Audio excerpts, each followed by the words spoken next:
The first step to getting your customer demographic is you already have a set of ads that you ran for different demographics.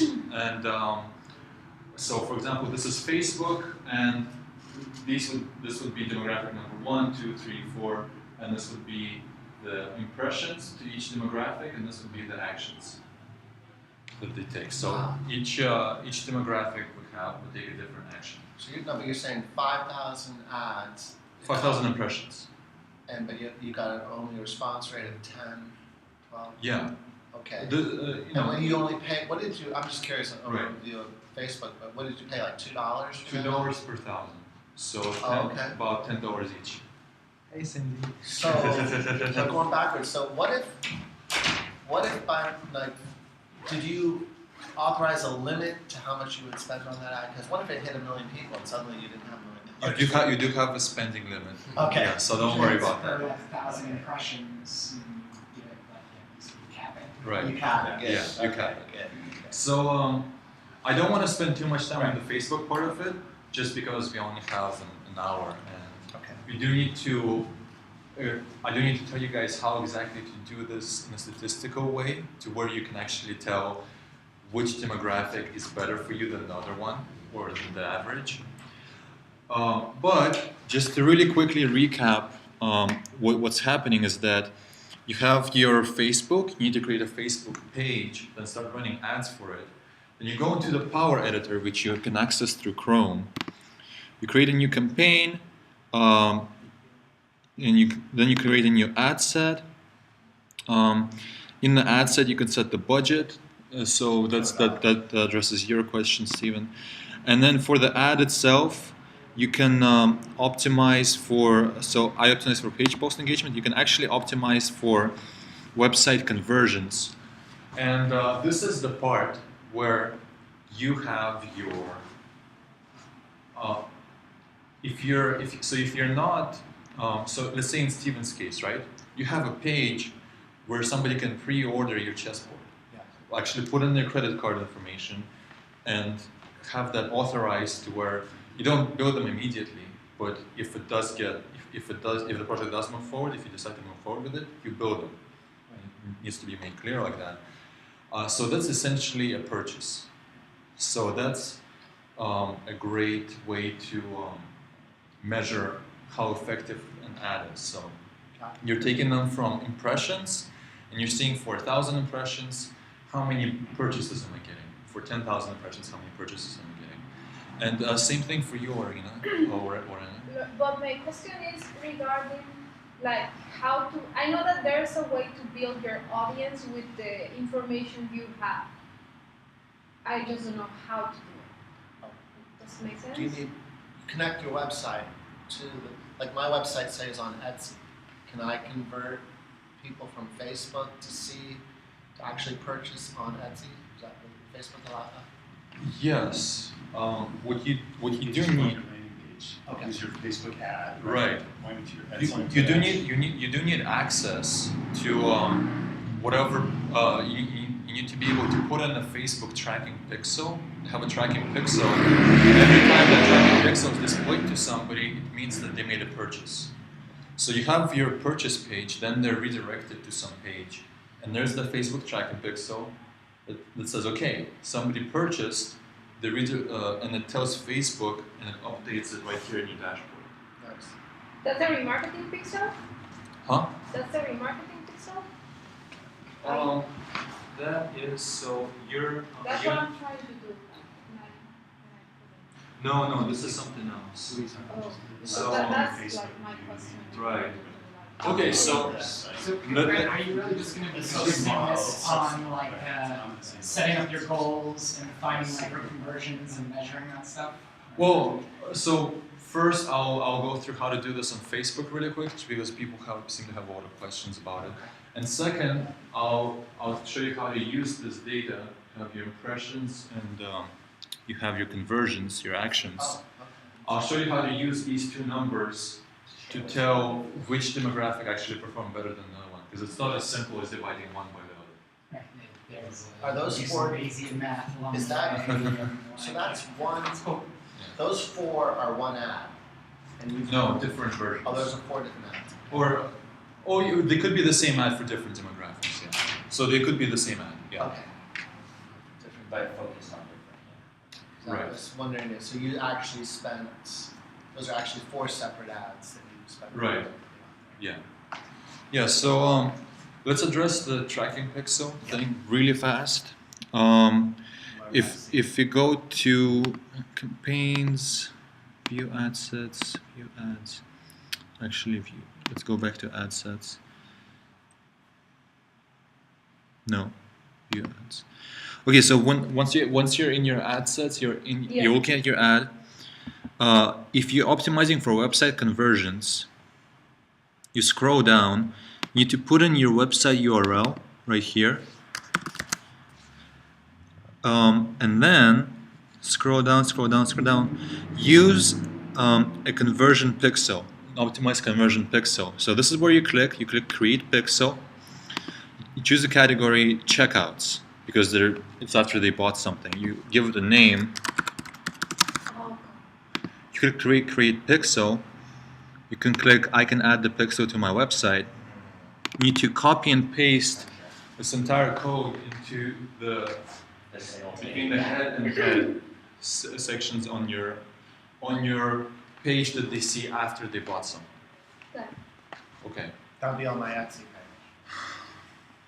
I'm not confident that you can put this code into your Etsy page. Okay. If you have your own. If you have your That own, would be if I have my own website. you should probably set up your own page. I know PayPal, it lets you set up a page where they're redirected after they bought something. So in PayPal, when you create a button to buy something, it will tell you what URL do you want them to go to after they bought something. And it's going to say something like, "Thank you for purchasing. Here, the receipt is in your email," and it's also going to have this tracking pixel. I'll go to Etsy The- and the- find They'll out. go to Facebook. Yeah, definitely not the first one. They're gonna Try. try it out. A lot of people use it. You know, probably. They probably have some. You'll probably have some Etsy sort has of app. like a transaction, you can actually buy on Etsy, right? Yeah. Like, it's not, And they have all tracking data. Right. It doesn't have the demographics, so I think they know that. Well, Facebook has the Facebook demographics. is, that's, Yeah, so Right. this will be it's bad. So I don't know if my question is Facebook trying to get out of topic, but should be. since I don't code and I use different platforms, do you know if it's possible to add it to other platforms like WordPress? I'm sure it's possible, right? WordPress, yeah, of course. Yeah. Yeah, if it's your own site, Yeah, absolutely. Okay. Yeah. Yeah, and if you're not sure exactly how, just talk to a web developer and they'll put it in for you. I don't Yeah, think it's that complicated. yeah, it's really easy. Okay. So one thing I really quickly wanted to address is in Facebook, you can, for each ad, you can give it a different demographic that I need to find. Audience. All right, ad set level, okay. Oh, there it is. So in Facebook, you can edit your audience. And this is where the meat of demographic testing happens. You don't have to just test for demographics. The process I'm about to show you can be used to test different titles, different landing pages, different images. Copy. Exactly. Oh, well, the actual copy you probably don't want to test because that's too nitty-gritty. Oh, But really? the heading and the image are the most important parts of an ad. You can test different demographics, you can test different price points, even, because you'll have different landing pages that can display different price points. You can test anything. For demographic in particular, this is where you would put in your demographic. Facebook has a whole bunch. I encourage you to go to Facebook Power Editor and look at them for yourself. So you would create a bunch of different ads, same title, same image, different demographic for each one. At the end of it all, you run the ads with your certain budget. At the end of it all, you have something like, well, this ad never actually ran. So I'm gonna go back to my example that actually worked. Okay. So this is my example. So, what do we have? We have, basically, assuming these are all different demographics, we have 8 numbers.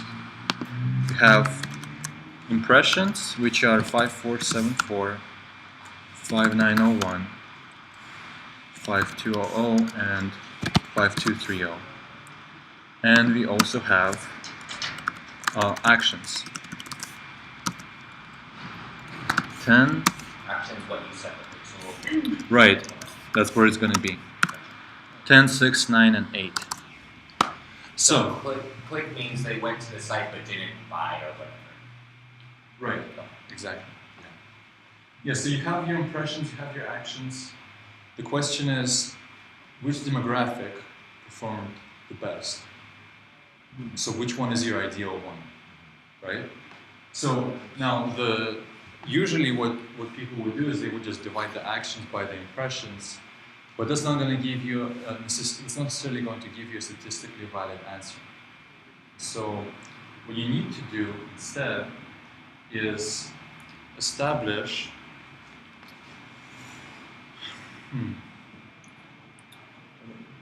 let me think about how to make this as simple as possible. Well, what are the four different demographics? It doesn't matter. It could be any demographics Right. that you can say. Right. Yeah. So in your case, it can be you're trying to Age test would be the your first, exactly age, 18 to 25, Price and- 26 to 35, and you're seeing which age group responds the best to your round chessboard. In your case, it could be also age. It could also be where do they live? People in New York, people in LA, people in San Francisco, people in Seattle. In your case, it could be what kind of job title do they have. And you have different ads for different kinds of job titles, and you're seeing which one of them like your product more. Yeah. So you have all these ads. So in your random, you got your impressions, you got your actions, which are your pre-orders, your sales. So now, what you need to do is establish your baseline. So you need to basically create a hypothesis. So hypothesize. Let me zoom in on this. Your baseline rate, your baseline conversion rate. And the conversion rate is just actions divided by impressions. But not for a small sample size like a few thousand. Let's say that each ad you were able to get 1 million views, and you'd know exactly how many actions they would take after 1 million views. Well, that's a huge sample size, so that would be something that's the quote-unquote real conversion rate. Right now what you have is just the sample conversion rate. So let me show you guys something that I think you may find interesting. So this is you don't have to know how to code. I'm just telling you what this does. So this creates. So this defines a sample size, and what we're doing here is we have 1,000. Should be 10,000. Okay, here we go. Yes, no, maybe, no, it is 1,000, my bad. Okay, so we have, so what these two lines do is they say that, oh man, 15, that 2 out of every 1,000 people are going to click on our ad.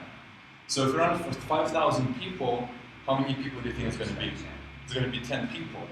But if we actually try to get a random sample, so I run command enter, it's 10. So you see, first I ran it's 10, now it's 12. Because it's not always going to be, there's a variability there, exactly. Huh? This is Aram. Yeah, you don't need to understand the code. I'm just giving you an example. I'm saying that this is what the program does. It actually goes into the sample and it basically simulates what happens in the real world. Now, is this code provided by Facebook? Or No, I wrote you this wrote last this. time. You wrote this code. Don't worry about the code. it's not essential. Well, what is interesting though is that every time you run it, you get a different number. So you get 12 clicks or 13 clicks, when in reality it's supposed to be 10 clicks. It's within a certain deviation from the 10, right? Like if you Right. do less. Yeah. When you run it, are you running it against Facebook data? Or you No, just No, run it just simulated data. So the conversion rate that this models is 2 out of 1,000, so 0.2%. So Yeah. you'll always get a number around 10. And what this code does is it says, let's go for 20,000 trials. We're going to run this ad 20,000 times. We're going to simulate it 20,000 times. So, and this is the frequency, Wow. and this is the number of clicks for 5,000 impressions. So you see that 10 has one of the bigger bars, so you would Yeah. expect it to be 10, right? But notice that some of them have 15, some of them have 20 Right. clicks, some of them have 0 clicks. So when you run your ad, this kind of knowledge, that means unless you got more than, you should expect to get 0 for no reason. You Exactly. expect to get 20 for no reason. But Exactly. if you got 40, maybe you've done something different. Exactly. Exactly. Wow, Does this make sense, kind of? that's great. So in our case, what we need to find out is, let's say we hypothesize, like I said, we hypothesize our baseline conversion rate. So in this case, if our hypothesis is right here, it's 0.2%, how many clicks do we really need to get to say, okay, this hypothesis is probably correct? Well, if we only got 10 clicks, well, we could be 50% right and 50% wrong. So we don't actually know that it's 0.2%. So it turns out that we need to get somewhere around 16 clicks out of 5,000 to say with a degree of certainty that 10 clicks per 5,000 is actually correct. So you need to have an ad that outperforms what you think should be the real conversion rate in order to say that, hey, the conservative conversion rate that I was thinking about is probably correct. How many standard deviations is that? 16 from the 10? It's basically 95% confidence, so a little bit over 200. Yeah. So there's actually code that, there's actually a calculator that you can use. You don't need to know statistics. You can just use this online calculator, and if you look for the right number, it's going to tell you what your percentage probability of being wrong is. What's Now I that know what calculator? you're talking about. Also, when you run your ad, think about it. It's Christmas time. If you have a product, your ad may only be selling as a gift item this year, and that's it. Well, that's like way outside the scope. You would It's also have, running all your ads at the same time. So yeah, it's- you would be running all your ads at the same time. If that's something that you're thinking about, you would do the same kind of experiment. You would run different ads or the same ad at different months of the year, Yeah. and seeing what happens. So you have for our baseline conversion rate, let's what we're gonna do is honestly just come up with it right now. So here's what I'm gonna do. I'm going to and we can use a simple calculator for this, if I can find it. There it is. Calculator. We have our actions, right? We have our impressions. So we're just gonna add up all the actions. Or I'll just do it here. 10 plus 6 is 16, plus 9 is 25, plus 8 is 33. 33. Um, The other one is 21. well, let's say that it doesn't have to be exact. 22,700. 22,000, something like that. So it's 22,033. So our rate would be something like 33. It would be less than 33 divided by 22,000. So instead of being 0.02, it's 0.08. So right now it's right now it says point. So right now it's saying it's telling us it's 0.15%. No. Oh, yeah. But- Yeah, no. Yeah, but Or sorry, yeah, correct. Is that right? Yeah, but because we want to be conservative, right? Because remember, we have to be conservative to really get the actual rate. Let's say it's 0.1%. So now we go to this online calculator, and you should write this URL down.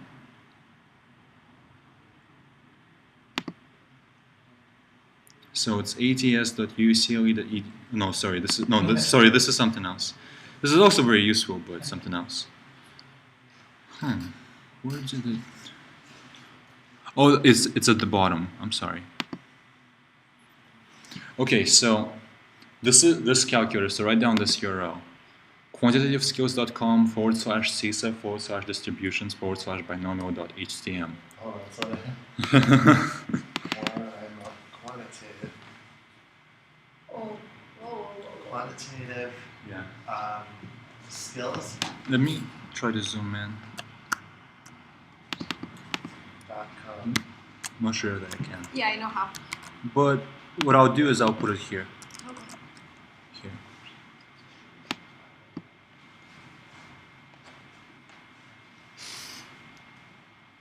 I'll also email you guys the video if you want.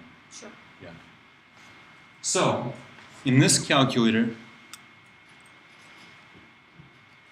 all set? Yeah. Oh, awesome.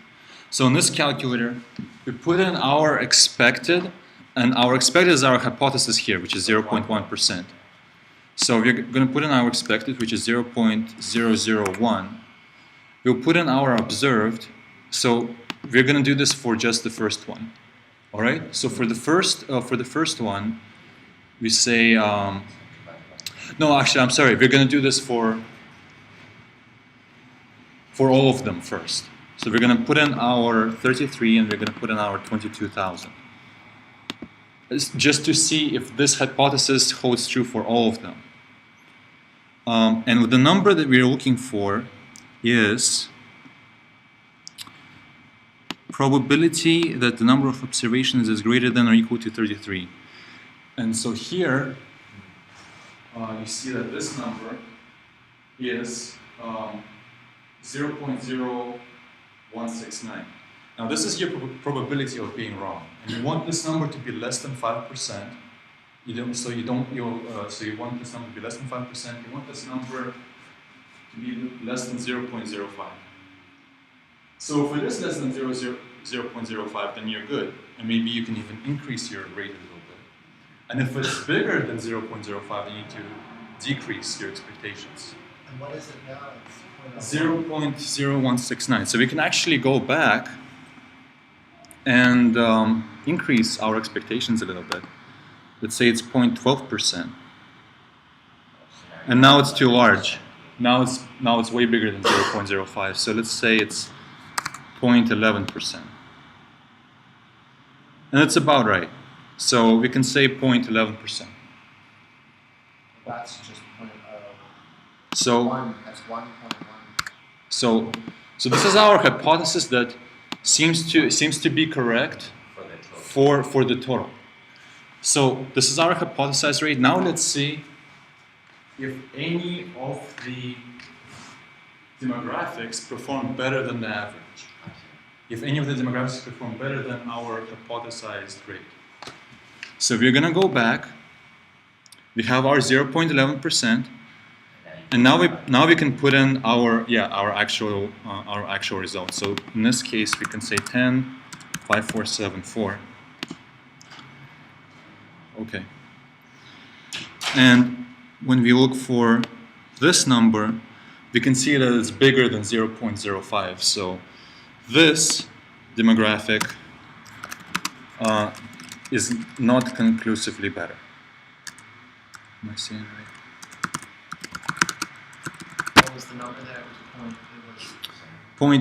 It was 8%. 0.08. So 0.08 there. Yeah, Just so at the end. So yeah. So this is not conclusively better than average. Now let's try 5, 9, 1, and 6. It's probably not going to be much better because it has even less actions. 5209 is probably also not going to be that good.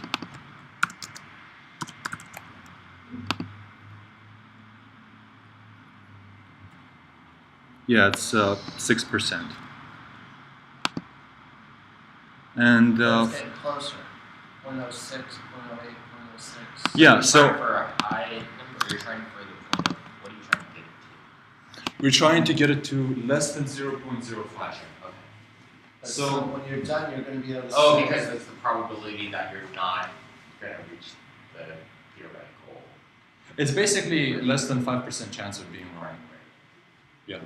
So in this case, it actually looks like none of our ads conclusively perform better than average, which either means that all of our demographics perform about the same, so there is no conclusion to be made there, or that you need to run the ad for more impressions. Because the more impressions you get, the less the number becomes. Let's Well, say, I know, but I thought that, look at the numbers again, look Yeah. at your spreadsheet, your little I thought the numbers were going in a direction that, 10 out of 5,400 was 0.08, and then the next one, 9 was 0.06. I thought when you got to 8, I was thinking when you got to 8, you were going in the No. direction But with you're trying that. to go below Yeah. 5.5. yeah. But you were going down, you were going from 0.08 to 0.06. I thought maybe. No, they're not Getting to a ordered level in any that way. said They're the just, last one they're in was- the order of whatever they were in Facebook. But let's say, for example, that we had our 5230, right? But we had 11 instead. So let's say we observed 11 actions. Well, then this probability would be 3%. And that would tell us immediately that this ad actually performed better than average with 95% confidence. And that's exactly what we're looking for. So once you so you don't need to necessarily. I mean, it would be nice to understand the statistics behind it, but if you don't have the time to learn, all you need to do is go to this calculator, and you put in your expected percentage from 0 to 1, not from 0 to 100. So you divide it by 100. So this is 0.11%. You put in your observed.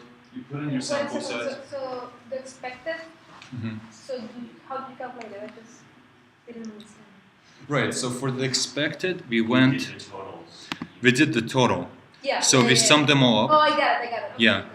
So we summed them all up, and we just And then you experimented. divide it by the 33. You divide it by the total. Okay. Yeah. Got it. Yeah. And so what we did is we went 33 and 22,000. And I believe at first we did point And then you mess 0.1. around with it till you get to Yeah. 0.5. So basically we messed around with it until we got to that magic number, which is 0.05. So in this case, it was really right at it, basically 0.05.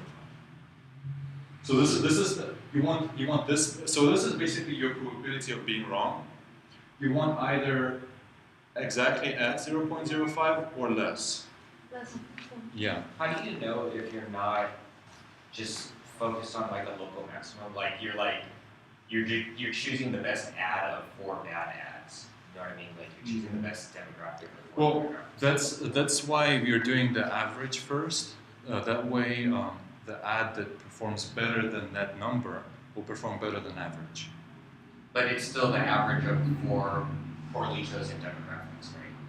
It could be if your ideal demographic is not even in the ads, then there's no way for you to mathematically know that it maybe it could be better, maybe it couldn't.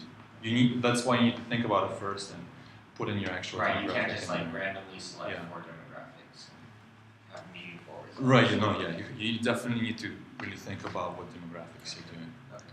Thanks. Yeah. So applying this process it's the statistically correct way of going about it. Sometimes, and it's going to tell you if you need more data or if you have enough data.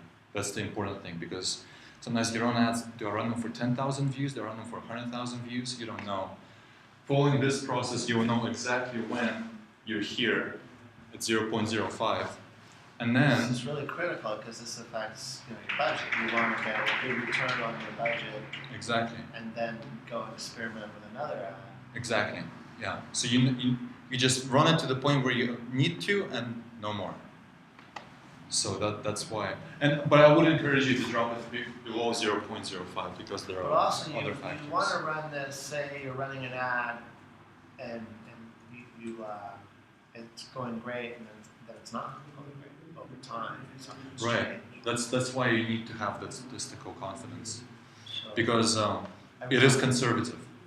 Statistics is a conservative science just because of the phenomena that I showed you, where from the same exact population you can get crazy results, and that's why it becomes all the way out here, so that you know, okay, if I'm all the way out here, there's only a 5% chance that I could be wrong.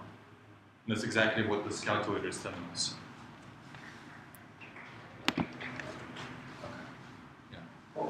Yeah. So you can, once again, you can repeat this process with different demographics, with different titles, with different images, with different price points, and you can test anything until you really narrow down your ideal demographic and your ideal price point and all the other stuff. So yeah, that's it. Thank you guys so much for attending. Thank you.